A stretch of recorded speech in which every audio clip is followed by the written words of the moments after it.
Shalom. Thanks for joining me on this next video. I'm picking up where I left off on the previous video because I talked too long. I didn't mean to go this long. So it's Numbers chapter 20. What chapter am I in? Chapter 22, verse 36. We're almost through with this chapter, by the way. So when Balak heard that Balaam had come, he went out to meet him in the city of Moab at the Arnon border in the farthest reaches of the territory. Balak said to Balaam, I sent more than once to summon you. Why didn't you come to me? Do you think I couldn't pay you enough? Balaam replies to Balak.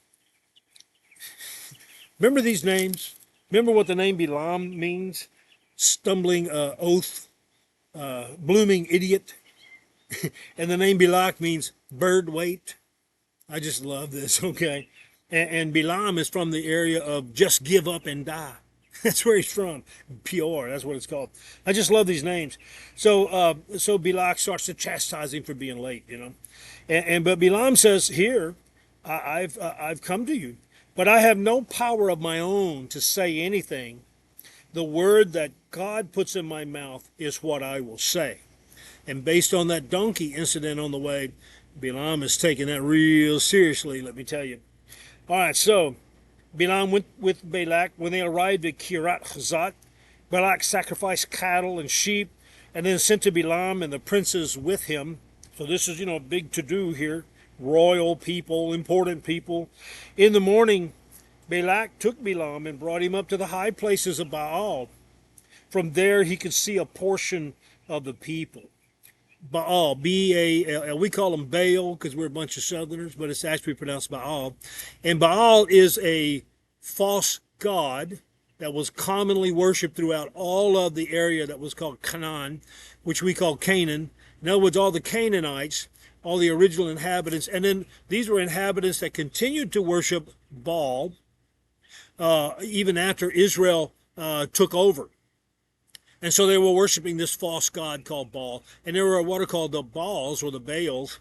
There are the god of the sea, the god of the land, the god of... In fact, Baal means the god of the storms. Storms that come from the sky, like, big lightning storms and thunder and all these dark clouds, all the scary stuff. Because it represents power that is out of control. And so this is a god.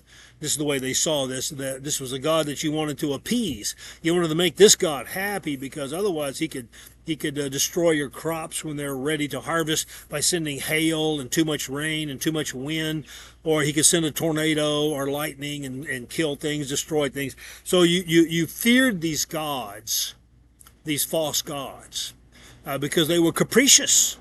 You didn't know what they were going to do. You didn't know how they were going to react. So your main goal of worshiping these false gods was to be real nice to them.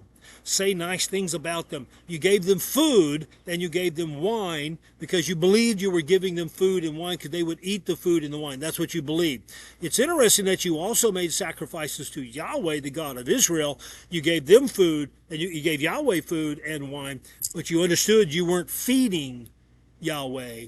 You were sacrificing what you grew and the wine that you had in your vineyard. That was a gift that you gave to God to honor him.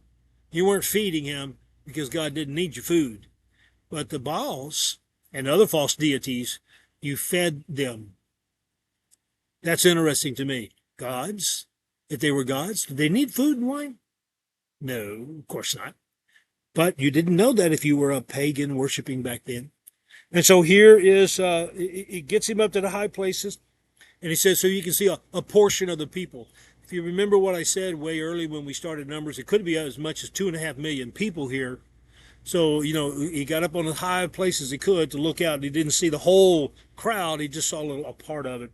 So in chapter 23, this is where we begin to pick up on something fascinating in here.